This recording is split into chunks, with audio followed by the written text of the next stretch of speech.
Wherever the majestic music of motor racing can be heard, through the sweeping high-speed curves of Spa, past the sunlit terraces of Monaco, high on the Monza banking, one man stands out, cool and calm amid a split-second world where time is told in tenths. Fangio. Fangio quite simply dominated his era. He raced for just 7 World Championship seasons, and he was champion 5 times and runner-up twice. An extraordinary success rate. He was blindingly fast when he needed to be, but he liked to win a race by going no faster than necessary. There was an inner calm, a refusal to use unnecessary energy, which gave him an unmistakable style at the wheel. But he also represented a sporting ethic that's disappeared now from motor racing. He commanded tremendous respect amongst his fellow racers, and none of them had a bad word to say about him.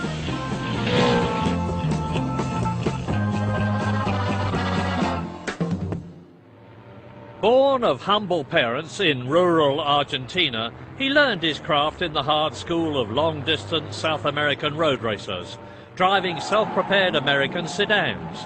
After he'd won the 6,000-mile Grand Premio del Norte, the Perón government saw in him a potential national hero on the world stage. So they bought him a Maserati Grand Prix car and sent him to Europe in 1949.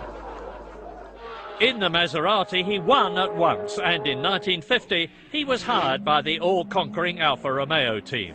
At Monaco, he typically dodged a multi-car pile-up to win the race and take the trophy from Prince Rainier.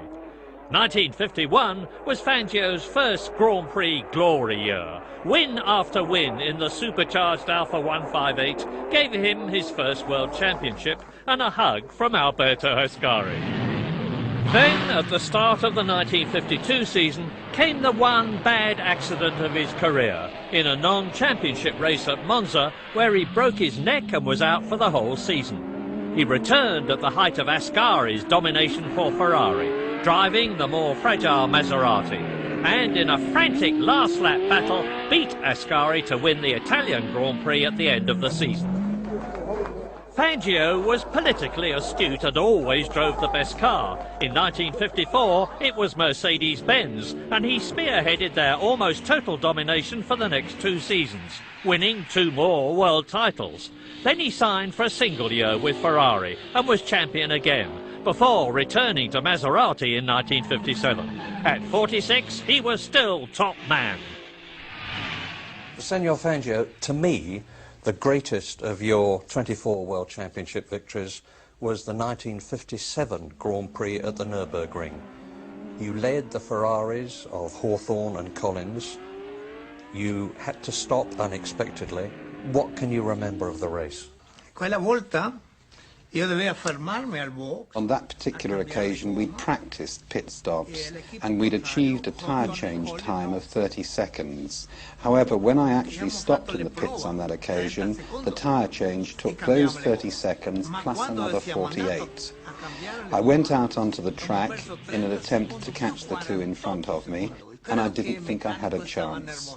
However, my technique was to actually go, when going into a corner, to take a higher gear than I would normally take to make up time, and gradually I was able to make up that sufficient time.